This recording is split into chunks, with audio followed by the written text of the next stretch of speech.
Everyone, good morning. আমি Olivia. আমার আরও একটি নতুন ব্লগে আপনাদের সকলকে ওয়েলকাম। আজ আরও একটি নতুন ব্লগ শেয়ার করতে চলে এসেছি আপনাদের সাথে। এই বাড়িটায় 3 দিন মতো ছিলাম, আজকে বাড়িটা ছেড়ে দিচ্ছি। এবার আমাদের নিজেদের বাড়ির দিকে যাওয়ার পালা। প্রায় নিজেদের বাড়ির মতো করে এই বাড়িটায় 3 দিনের মতো ছিলাম, তাই জিনিসপত্র এদিক ওদিক ছড়িয়ে ছিটিয়ে ছিল। বেরোনোর আগে ভালো করে দেখে নিলাম যাতে কোনো জিনিসটা ফেলে না আসি, কারণ অনেকটা দূরের রাস্তা, ফেলে এলে আর কিছুই করার নেই, তাই একবার রিচেক করে নিলাম। চলুন এরপর আস্তে আস্তে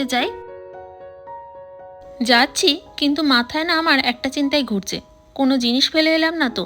কারণ আগের বারে যখন ঘুরতে গিয়েছিলাম আমার একটা জামা হোটেলে ফেলে চলে এসেছিলাম, জানেন তো। থাক, যা হবে হোক, ফেলে এলে আর কি করা যাবে, যা হবে বাড়ি গিয়ে দেখা যাবে।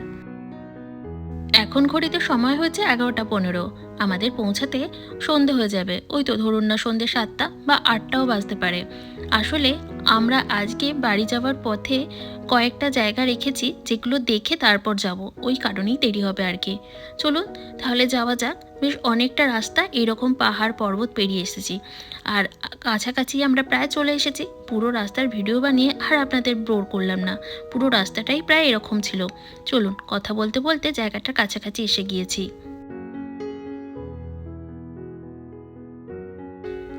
গাড়ি থেকে নেমে যখন আমি এই ভিউটা দেখলাম, সত্যি বলতে চোখ আমার এখানেই আটকে গেছে। এত অপূর্ব সুন্দর সমুদ্রের রং, তারপর এই ভিউটা দেখুন, মনে হচ্ছে দু চোখ ভরে খালি দেখি এই ভিউখানি।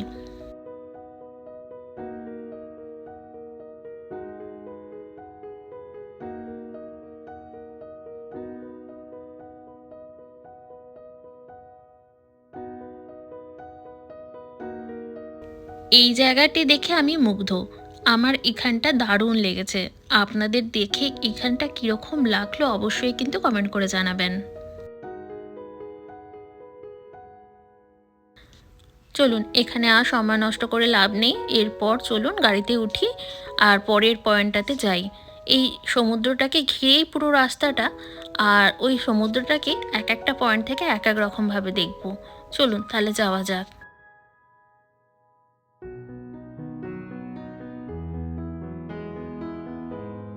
এখানে একটা ফরেস্ট আছে, দেখছেন কত লোক বেরোচ্ছে, ওইখানেই সবাই গিয়েছিল। আমরা এই জায়গাটা আর গেলাম না, দেখছেন কত গাড়ি পার্ক করা আছে।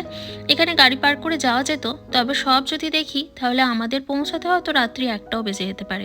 সেই কারণে সব আর দেখছি না, আর অনেকটা গাড়ি ড্রাইভ করতে হবে, তো সেই কারণে এই জায়গাগুলো বাদই দিচ্ছি। চলুন আস্তে আস্তে যাই, আর একটা ভিউ পয়েন্টের কাছাকাছি এসেই গেছি। তবে দেখতে হবে গাড়িটা কোথায় পার্ক করা যায়। পুরো রাস্তাটাই এরকম সরু লম্বা, যেখানে পার্কের জায়গা আছে সেখানেই গাড়ি পার্ক করতে হবে। আর এরকম রাস্তার ধারে পার্কিং, তো সেই কারণেই দেখে শুনে পার্ক করতে হবে। চলুন যাই আস্তে আস্তে।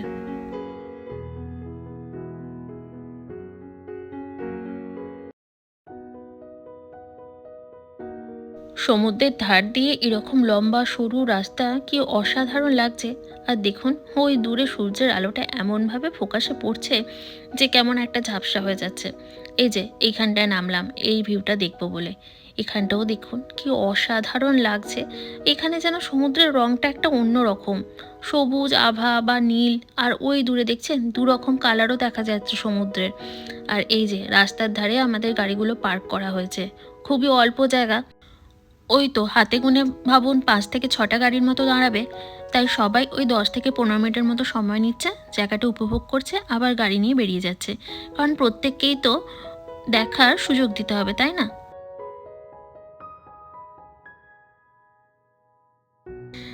আপনাদের একটা কথা বলি, এই পার্কিং নিয়ে কথা হচ্ছিল। ওই যে দূরে পাহাড়টা দেখছেন, ওইখানে একটা না ব্রিজ আছে। ওই ব্রিজটা দেখার জন্য ওখানে একটা ভিউ পয়েন্ট আছে, আর ওখানে পার্কিংও আছে। তবে ওই পার্কিংয়ে আমরা কোনো পার্কিংয়ের জায়গা পেলাম না, সেই কারণে গাড়ি চালিয়ে এতটা দূর চলে এসেছি। কারণ এখানে দেখুন রাস্তাটা এতটাই সরু, পার্কিংয়ের জায়গা না থাকলে গাড়ি এখানে কোনোভাবেই দাঁড় করানো সম্ভব নয়। আর আবার আমরা ব্যাক করে যাচ্ছি যাতে আবার আমরা কোনো একটা পার্কিং পাই। আসলে ওই ভিউ পয়েন্টটা অসাধারণ। আর এই জায়গাটার নাম হচ্ছে বিক্সার। এই বিক্সার জায়গাটা একটা নাম করা জায়গা, আর এই জায়গায় এসে এই জায়গাটা দেখবো না, কখনো হয় নাকি? তাই আবার আমরা এতটা রাস্তা পেরিয়ে এলাম এই জায়গাটায় দেখবো বলে। এবার আমরা একটা পার্কিং খুঁজে পেয়েছি, পার্ক করে গাড়িটা তারপর আমরা এখানটা দেখছি কতটা উঁচুতে দেখছেন আমরা দাঁড়িয়ে আছি। ভয়ও লাগছে, এইখানে পাহাড়গুলো সাইডে কিন্তু কোনো গার্ড নেই। হ্যাঁ, ভয় আছে বলি সামনাসামনি যায়নি, অনেকটা দূর থেকেই জুম করে ছবি তুলছি। আর ওই যে তোমরা দেখছেন ওই ব্রিজটা পেরিয়েই আমরা এদিকে এলাম।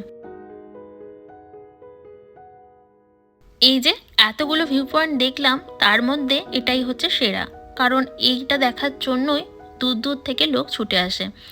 আর এখানে খুব কম পার্কিং আছে, রাস্তাটা অনেকটাই সরু সেই কারণে। আর দেখলেন তো যে পার্কিং পাইনি বলে কতটা দূর চলে গিয়েছিলাম, ওই যে দূরে পাহাড়টা দেখা যাচ্ছে ওই পাহাড়ের কাছে চলে গিয়েছিলাম, কারণ ওখানেই গিয়ে আর একটা পার্কিং আছে, তাই ওখানে গাড়িটা দাঁড় করানো হয়েছিল।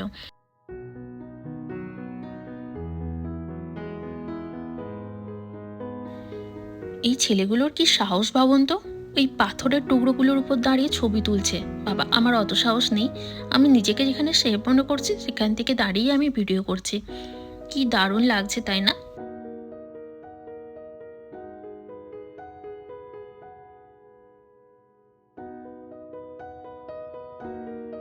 কয়েকটা ছবি তুলেছি, দাঁড়ান সেগুলো আপনাদের সাথে শেয়ার করে নিই।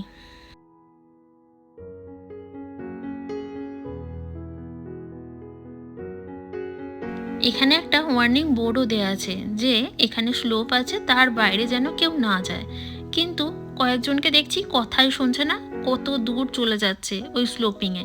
সত্যি স্লোপটা অনেকটা ডিপ ছিল জানেন। তবে কি আর করা যাবে, কেউ না কথা শুনলে কিছু করার নেই যখন ওয়ার্নিং বোর্ড দেওয়া আছে। চলুন, এরপর আমরা ওই পাহাড় থেকে এই পাহাড় যাচ্ছি এই ব্রিজটার উপর দিয়ে। কি ভালো লাগছে তাই না?